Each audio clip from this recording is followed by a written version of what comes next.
Hello and welcome back to the channel. And yes, I am at the garage at 8 o'clock at night on my day off. Why is that? Because I've thought I would try something a little bit different.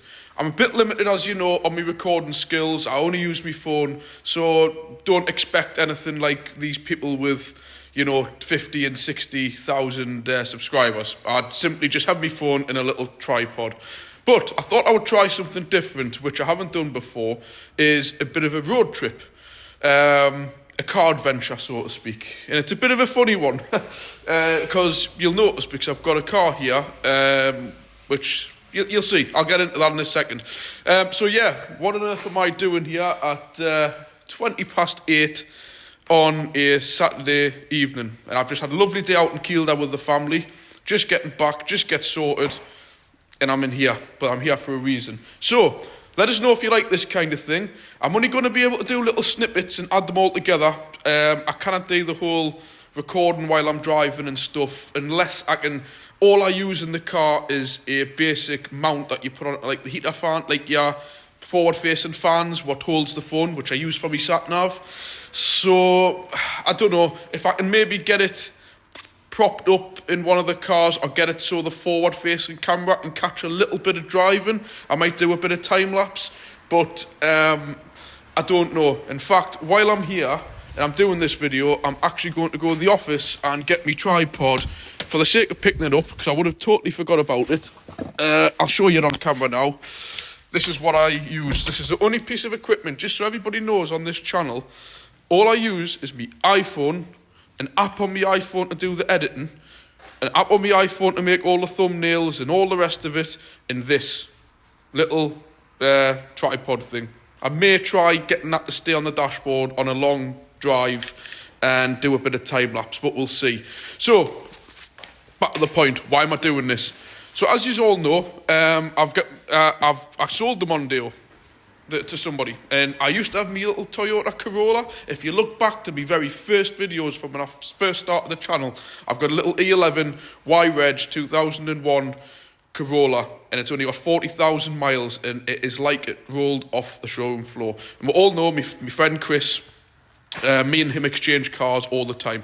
I buy a nice car, do it up a bit mechanically, he buys it off us and does, he's more into cosmetic work, and then when he gets bored of that, I'll have it back, or he gets something and I'll have it back off him, and 9 times out of 10, me and him swap and change cars various times before they go off to somebody else. So, I'll quickly switch the camera around. I don't know how well this is going to pick up because it's pitch black, but we'll all recognise this. My Gear X V6 Mondeo estate. I'm not going to go too much because I'm outside here in the dark, but just sitting here.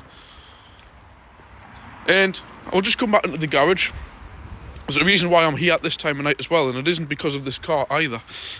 So, I had this car a while ago, and I sold it to somebody I didn't know. Somebody but who lives in the local area. And obviously I've bought other cars, not going to mention names because I haven't actually yet released the first start of the videos on my new project, so I can't mention what car I got. But anyways, I got another car, and as you know, I have my Citroen Berlingo van and this Mondeo, and I got something else, and I sold the Mondeo, and I also sold the Citroen Berlingo.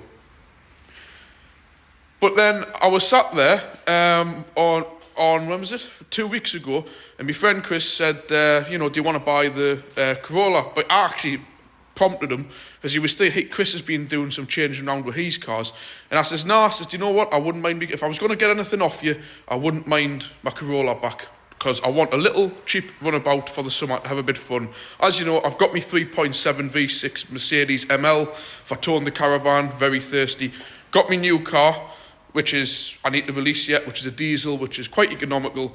But what I wanted was a little petrol-engined, fun-to-drive car. It's got freezing cold air conditioning, 40,000 mile, everything works. You'll see it if you look back on my other videos, but I will be starting new projects on it. I wanted a nice, zippy little car, country roads, bit of fun, picking my son up in, little to store on me drive, because that's the issue with my cars at the minute. They're quite big, and I haven't got the space. So, Chris said, yeah, we'll get the Corolla. So I agreed today, tomorrow, to go down to Middlesbrough to pick the Corolla up. Plan number 1 was go down with my parents, with the dogs and the kids and have a day down there. That was just how it was planned. And then on, what day were we on today? Saturday. Yeah, just on Thursday, this week, gone, I was just flicking through Facebook and my Mondeo popped up for sale. And I thought to myself, why is he selling the Mondeo? So I just sent the guy, who I know, I pass the car every day, he lives in my local area. I just sent him a message saying, is everything okay? Is there something gone wrong with it? Because it was a cracking car. Oh, he says, no, Dan, nothing wrong with the car. But he travels to Sunderland and back every day. He goes, just a 2.5 V6 petrol, it's 230. And sure enough, he had sat at his door a little Peugeot Citroen thing, a diesel one. He says, so if you want it back, he says, there's about 5 or 6 other people waiting for it. And I thought, I've just agreed to get the Toyota back now, but I would love the Mondeo back. But then, do I need a great big petrol Mercedes ML, a great big petrol Mondeo, and my new car? I don't. So, thought, Chris liked that one. Chris did like the Mondeo, and he's recently done a shuffle around with his fleet of cars, and I think it would fit in well for him running his business and doing his personal use with it. It's a nice size, and it's all the spec that he likes, and I know he would like the V6 in it. So I just happened to send him a message and said, well, Chris, do you want the Mondeo? Yeah, would love that. Do a video of it. Go and buy it. So I've gone out and bought my Mondeo back for Chris, so that on Sunday, tomorrow, all I'm going to do is drive the Mondeo to Saltburn with my son, have a day at Saltburn, have a look around some of Chris's new cars, then afterwards have a day with me son in Saltburn, and then drive the Corolla back. Job done. Champion. So Chris rang us today and says, oh yeah, he said, the Corolla isn't starting. He's had a terrible day of car problems, but it won't start. And because he had left a light on inside for 3 days. So it hasn't just flattened the battery, it's completely wiped it out. So today, 12 o'clock, just before I'm going to leave to Kielder's quite a distance, I had to run round to parts shops because I don't want to drive this Mondeo down there and find the Toyota won't start. So I'll just not nip into the car. This is why I'm doing some equipment. So when I get there, hopefully the lights in the car show this up. So as you can see down there, I've got 2 brand new batteries because of course Toyotas are a nightmare. We don't know which one it was, the parts company. So I just bought 2 brand spanking new batteries, which are the 2 choices. Got a set of jump leads here. Chris has bought a whole load of auto glim stuff, which I'm dropping off to him anyway, but I've got some spanners, ratchet sets, some gloves. And also, like I said, my son's coming, so the seat's in there, and I've got a very high-powered booster pack. So, switch the camera around. Sorry if this is boring, but if I don't explain this at the beginning, it's just going to come across so confusing to everybody. If I just start recording snippets, it just won't make sense. So, that's my plan then. So, he's tried jump leads on this car, but it's so flat, I'm worried it's either A, knackered the battery completely, or B, it just needs a good half an hour with the jump leads on to get the battery some form of like trickle charge rather than like a boost, because you will knock the battery. Because it has actually got a new X-Side battery on it. But I can't take the risk of driving down there just thinking, oh, my powerful booster pack will get it going, or my jump leads will. If they don't, on a Sunday, I'm knackered. I don't know that area. So it's spoiled a lot of time of my day the day, hence it's this time since I've gotten back from a family day out. So I've got, at least I know now what my plan is when I get down there. He hasn't got any big cars at the minute. That Mondeo will have done a full drive to Middlesbrough, so it's got a brand new battery on it, great big one on it. So I'm going to stick the jump leads onto the Corolla, onto the Mondeo, and have about 20 minutes, half an hour, leaving it running while I have a look around Chris's cars. If it doesn't start then, after it's had that amount of charge, I'm going to stick the booster pack on it and just get it, hopefully, started. If it starts, happy days, I'll leave the Corolla running for a further 20 minutes, half an hour, which will be enough. So when I go out and have my day down in Saltburn, when I come back, fingers crossed it'll start. If not, it'll at least go with the booster pack. But there we go. So there's the plan.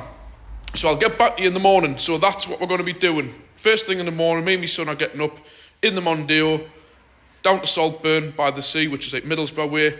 And I'll get back to you when I might do a little bit of setting off in the morning with my son, try and do a bit of time-lapse driving. And then if not, I'll get...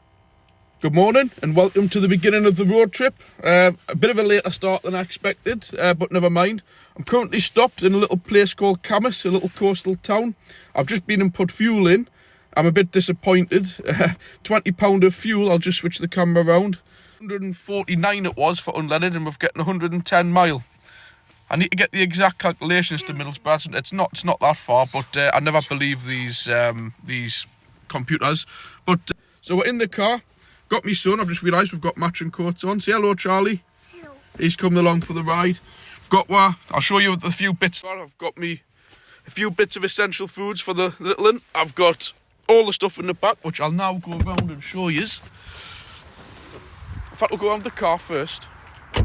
Obviously, you have all seen this V6 Gear X. Actually, now I'm out the seat. You know, it's got the full heated, cooled seats as well as heated seats, which is a good feature for the summer. There you go in blue.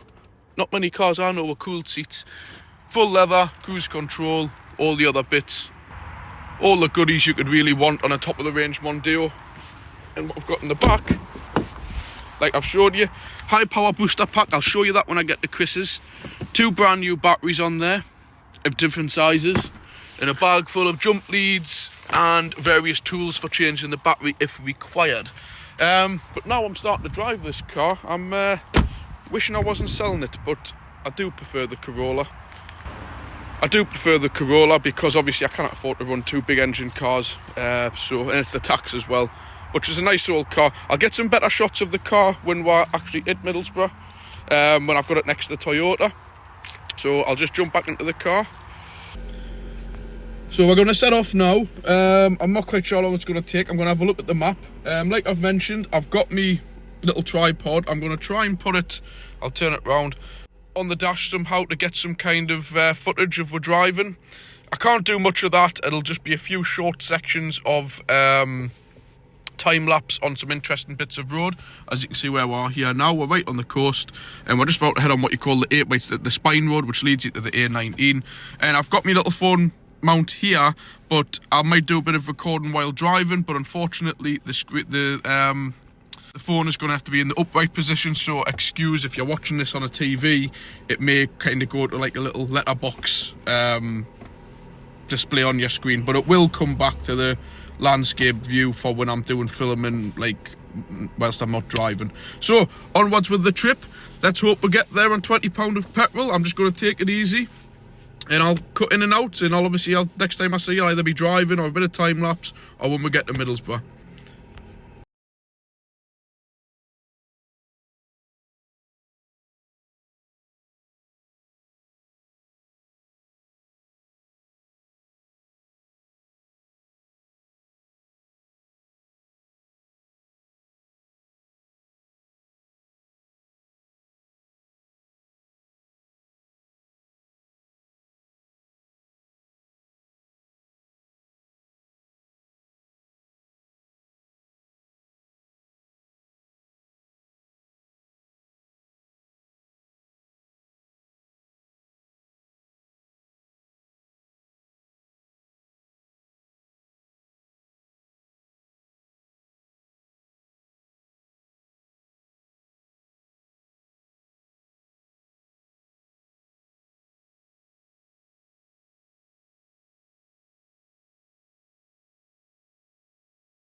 Right, welcome back. Thought I would do an update while we're on our way. I've tried a bit of time lapse. I'm not 100% sure how that's going to work, so my apologies if it's rubbish. So we're on my way. We're just coming past Dalton Park, going south on the A19. Bit of a concerning issue. I've come through the Tyne Tunnel, which I've done the time lapse on. The other side, heading north, is closed. So I'm slightly concerned at that for when I come home tonight. Because I've got to be back to have my son back in a reasonable time for going to school, so I'm a little bit concerned about why that road is closed, because it causes me big issues having to head over to the A1 And as anybody knows from the northeast, next to the Angel of the North and Metro Centre Gateshead Way is horrendous. So may cut me time short a little bit on my day out in Saltburn, but we shall see. We'll just see what happens. Managing okay with this tripod. I wish I'd brought a little rubber mat, which I've got in my other car, because when you're going up an incline, which we are now, it tends to slide down the dashboard. But my apologies if any of this comes across as poor. It's my first time, bear with us, it's all new to us. I want to talk about the car a little bit. I'm plodding along like a grandad here at 60 miles an hour, because I put £20 of petrol in, and I'll be quite honest, I don't want to have to be spending any more, but it's costing me enough as it is.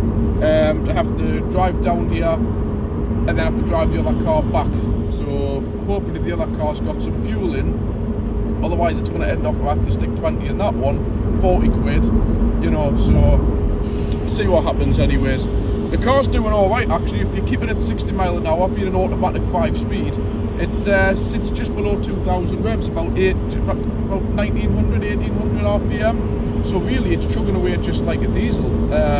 That's the beauty with the Mondeo V6. They are a cracking cruising car. Like a few people have made salty comments, yeah, a remap diesel is probably quicker than the 2.5 V6. Yes, that's correct. Would never say that it wouldn't be, but for a nice cruising car, nice sound, you can't get away from it. As good as them 2-litre diesels are, they do sound very, very, very agricultural. Where this V6 has got such a lovely purr, smooth motorway cruiser. I'm sitting back here on my heated seat on, climate control, cruise control, automatic gearbox, manual if I wish to decide on the steering wheel. I'm talking myself into keeping this, because the Corolla, as nice as it is nowhere near on the comfort side to this. It's just a little car that I want. This is too big to keep on the fleet. It's as simple as that. So yeah, the car is doing fantastic. I'm just hitting about 30 to the gallon if I keep it at 60. If I push it much more than that, there's no chance we're getting here on £20 of fuel, and I haven't really got time to be stopping. So yeah, that's about the car, at least anyway. All going well on this side of things. But I want to just have a little bit of a chat about the channel. I think I'm only about 20 or 15 subscriptions off hitting the 1,000 mark, the 1,000 subscribers. Now, I would like, if any, I never ask anything from anybody, but all you guys who regularly watches, or people who occasionally watches, just do us a favour, ask some of your pals, ask some of your family members, you know, if they're interested in this kind of thing, just share me link. You know, you just go onto my channel and it's just a simple text message or a Facebook Messenger or WhatsApp, and I would be massively grateful to get over the 1,000 subscribers mark. I'm pretty sure I can, you know, I'm only 20 or 15 off, but it would be lovely to get over the 1,000 subscribers mark by the end of January. So, you know, if you value what I do, as you know, I don't get paid for this, I don't get money for sponsorship or nothing like that. It would be lovely if, you know, you could just share it on social media, share it with your friends and family, people at work, whoever, whatever. I would be massively grateful from that. So yeah, I'm going to leave this here, and next time you see us, we'll be in Saltburn, and we'll have a little snoop around Chris's fleet of cars, and put the Mondeo and the Corolla next to each other, and we'll do a bit of an exchange video. So I'll catch you there. Thanks for watching. Bye. Right, here we are down at my friend's storage yard where my Corolla is, with the flat battery, as we've seen. And there's a few other cars here we'll show around. So we're going to try and get the Corolla going. Just one weird thing off topic. Loads of apples. I mean, no garden or nothing like that, but mid-January, Charlie, my son, he's decided to try one. So let's hope he doesn't get unwell. Right, so now on to the Corolla. So obviously I've said that we know that the battery, the door had been left open. So what we're going to do is, I much recommend getting one of these. This is like the GB70, they're more for commercial use only. But if you do want one of these, you can get the smaller ones, the GB40s, and they are fantastic. This thing has already started up, that Rover over there as well. So what we're going to do is, you just connect them up. Bear with us. Net it up.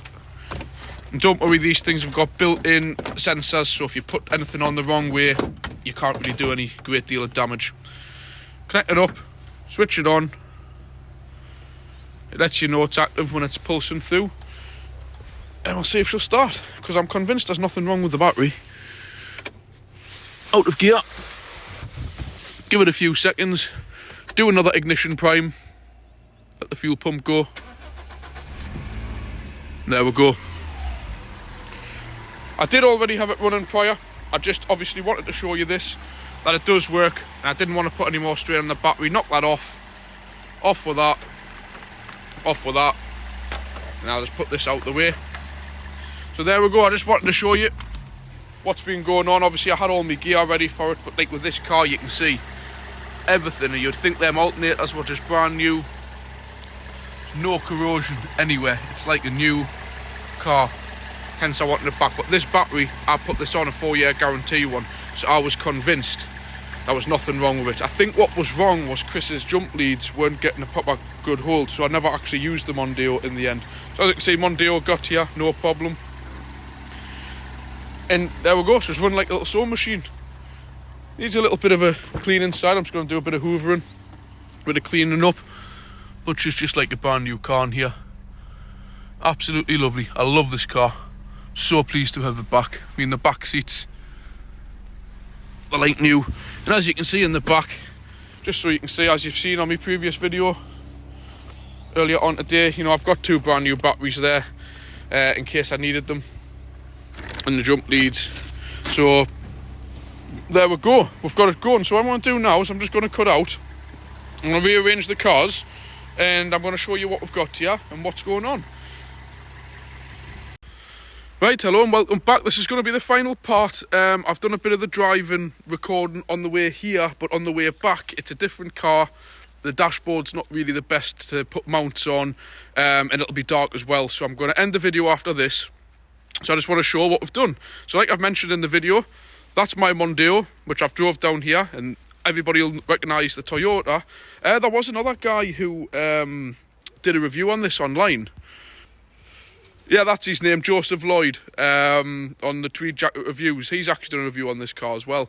But yeah, so that's my Toyota Corolla I'm getting back. I apologise to everybody on the Corolla Owners Club. This was one of the first cars that I put on my channel, and I realised I've got tons and tons of content on my phone that I thought that I had uploaded. And when I went back through my history of my channel the other day, I've realised there's only like 2 videos with this car in. So I'm very sorry about that. There'll be a lot of older videos getting uploaded, so I apologise. They might be a bit ropey because I had just started out like weeks before when I had this car, so apologies, they might not be quite up to scratch, and I'm definitely not calling myself a professional in any way, shape or form. So yeah, Chris has took on this, which, like I've mentioned, I sold to a guy who lived a few doors up from us. And he just fully admitted it was too expensive to be running back and forth to Sunderland every day. So obviously I jumped at the chance, got it back off him. Chris wanted it, and obviously I'm getting me Corolla and driving it back. And you've just seen, I had an issue with the flat battery. Just put the booster pack on. It saved Chris 60 or 70 quid of putting a new battery on. So happy days all round. Plus the battery that's on it is a 4-year warranty one, which I wanted to keep on anyways. So there's the Mondeo. I'll just do the closing video of this. You'll see it again, no doubt. If Chris wants to get rid of it, I'll probably end off getting it back. So you've seen this just earlier on. Full gear X V6, low mileage, 89,000 mile. In my opinion, in one of the nicest colours. I've had a few people saying about the gearbox. It is actually the 5-speed one with the Tiptronic. That is absolutely lovely. Much better than the 4-speed one. Yeah, and it's just, apart from this mark on the back, which was like it when I bought the car, it's cracking. And I actually bought this car no more than, say, 10 minutes-ish, 10-15 minutes away from here. So it's funny how the car's ended up being... We've travelled down for it, back to me. I sold it to a guy down the doors, bought it back off him, and the car's more or less back where it started off. So there we go, there's the Mondeo. As you can see, it's a bit minging now after the drive. Excuse me, son Charlie's having a look around. And This is my Corolla. I'm not going to go too much around this because when I get it home next week at work, I'll probably give it a wash, do a few things, do it little bits and bobs. Not that it really needs anything, to be honest. Probably put the battery on charge overnight. But again, after a long drive home, I don't even think it'll need that. It'll be fully charged. It's just been a simple error where an interior light was left on. I'll do a full introductory video on this when I get home. But while I'm here, to keep the video not too long, you've clearly not missed these two cars sitting here. I assume a lot of you will recognise this one from Matt of Furious Driving. Chris has just done a deal with the Freelander off my channel, because Chris has had the Freelander for the last couple of months. Actually, it was when I got the Mondeo, Chris got the Freelander. Yeah, it will have been. So, and Chris has done a deal with this. So if you hop over to Matt at Furious Driving's channel, he's took that on. I don't know what he's got planned to do to it, and Chris has took this on, which in my opinion is quite a nice car to be having, to say we're not far off spring. As I was mentioning before, how the tree over there is blossoming apples. It's not long now before you will be able to have the roof down, and saying that, it's 7-8 degrees today, mid-January. You know, if you were brave, you probably could drive this thing with the top down. So yeah, I'll go around to the front of it first. As you can see, just in case, I'm promoting somebody else's channel here. I really should be promoting my own, but they're on the seat. But that's his channel there. And he's done a lot of work to it. I've watched a few videos on this where I've seen him doing work on it. This guy seems to be a lot like what me and Chris are. So this car's come from a good home. It's got a good home. And probably I'll be doing any maintenance on it that it needs, if and when it needs work done to it. But these are a lovely car. I mean, it's very, very similar. In fact, I'm looking, it's the same interior as what's in the Tomcat. Just nice. I remember Matt did a recondition on I remember watching that. He did all these seats, which have stood the test of time. They've stopped really nice, them. And this is the 1.6 K series, same as what's in the Tomcat. Save the jokes about the head gaskets. They've been done, and to be honest, we're not going to go there on my channel because I don't really pull them down, because they are actually a good engine as far as I'm concerned, and a lot of other people. But when you look down here at the bottom of the arches on this, very good condition. The same as what's on. They do seem to keep very well for the age, these cars. If they're being looked after, there's kind of, you know, they do stand the test of time a lot better than most. What's that? 83,000 mile standard Rover interior of the time. They wear really well. As also, that's what I tend to find with these. They don't seem to fall to bits too much like a lot of the cars of the time did. Everything seems to be together okay. I'll tell you what we'll do. I'll open the bonnet. And obviously this has got the additional button for the... It's obviously like an electric hydraulic folding roof. And it has got the cover for it. But we're not going to go putting that on today. There we go. Your standard 1600K series engine. In my opinion, of the time, probably one of the better engines. Apart from the old head gasket issues they had, we hardly had any problems with these when we used to work on them regular. It was few and far between, and any jobs that you did need to do to them was dead easy. You know, like, just there was nothing. Even doing the head gaskets on them were relatively easy to work on, cheap parts. What more could you ask for of the time? So yeah, I mean, this car's just come from, where's it Matt lives? It's down Kent way, and obviously Chris drove to Lincoln, wasn't it? Yeah, Grantham. So this car's certainly done put some miles under its belt in the last week, and you know, look at it, it's still running absolutely it was running, I've turned the engine off, absolutely spot on. So here we go. This is exactly the same car, more or less. There is obviously strengthening upgrades on the sills and stuff, with that being the convertible, but the Tomcat, which a lot of you will probably recognise from the other videos I've done, looking spot on now. I think I come back last time when he had the bonnet painted. I'm definitely sure I've done a video on it when that's been done, but it used to have lacquer peel, so that's looking absolutely spot on. And I do like this bonnet bulge on these. It really does distinguish the Tomcat, in my opinion. Really nice looking car. The colour, the dark roof. You know, back in the day, two-tone colour wasn't really the thing, as in like what they do on modern cars, but I like how this bit at the front is like a dark colour. I don't know if that's factory standard or not. It probably is. And obviously the black tinted glass looks spot on. Really does look spot on, like a car of today, really. Corrosion wise, none. just, you know, in the back end, I must say I like the back of the Tomcat, absolutely great with the spoiler, the bottom valance on it, looks great. And interior-wise, obviously onto the wiper there, love a rear wiper on like a saloon / coupe, spot on. But interior-wise, it's just basically exactly the same as the convertible. Missing the button, obviously, for the folding roof. Same interior. This one's done 74,000 miles. So, you know, these cars aren't like, you know, 20, 30,000 mile examples. And, you know, they're getting on a bit and they stand up with the test of time. Great, even in daily use, you know. And there's the back seats. Got to say, I love the interior on these cars. Just something about them. Absolutely great. So there we go. I'm not going to go too much into these cars because obviously you've already seen this one on a previous one. And there'll be more to come on this because no doubt Chris will probably have the run up my way and stuff, and we'll get that set alongside some other stuff that I'll more likely be taking on as projects soon. You've all seen that, the Datsun Stanza, and that's not one of Chris's cars there. So yeah, there we go. And there is one very important car missing here today, and that's Chris's Primera, which I definitely want to get on the channel. So that I'll probably be having a run down again at some point with the family, or the other way around. Chris might be up my way in it, and I'll definitely have to get that on the channel because that really is a minter. I would probably say better than any of these. Very close to the condition of this Corolla, but the fact is this Corolla's a much newer car. The Primera's what, a G reg, isn't it? H reg, and I swear to God that Primera is in better condition than that, and that's in good condition. So yeah, so I may get another quick video on by the end of the day if I catch before it gets dark. But there you go. I'm going to cut the video there, as in my side of the deal, because I can't manage to do any recording tonight. There's road closures and it'll be dark, so I'm just going to get on and drive back. So thanks for watching. I may come back with a separate clip, or I might add it onto this video. But thanks for watching. I'll swing the camera. If you've enjoyed this, let us know. It's the first kind of road trip video that I've done. I was going to do a little bit down in the town of Saltburn when I'm down there with my son, but I'm just trying to keep things car related as best as possible rather than it being like a travel show kind of thing. But that's what I rely on you to tell us. Do you want to see more like this? Do you want to just keep it to stuff in the garage? Do you want to see us buy and sell stuff? Let us know. Leave a comment. Hit the button below, you know, if you think it's worthy of a subscription, it's free. Hit the button, it all helps my channel. Hopefully get over the 1,000 subscribers by the end of the month. Thanks for watching. Bye.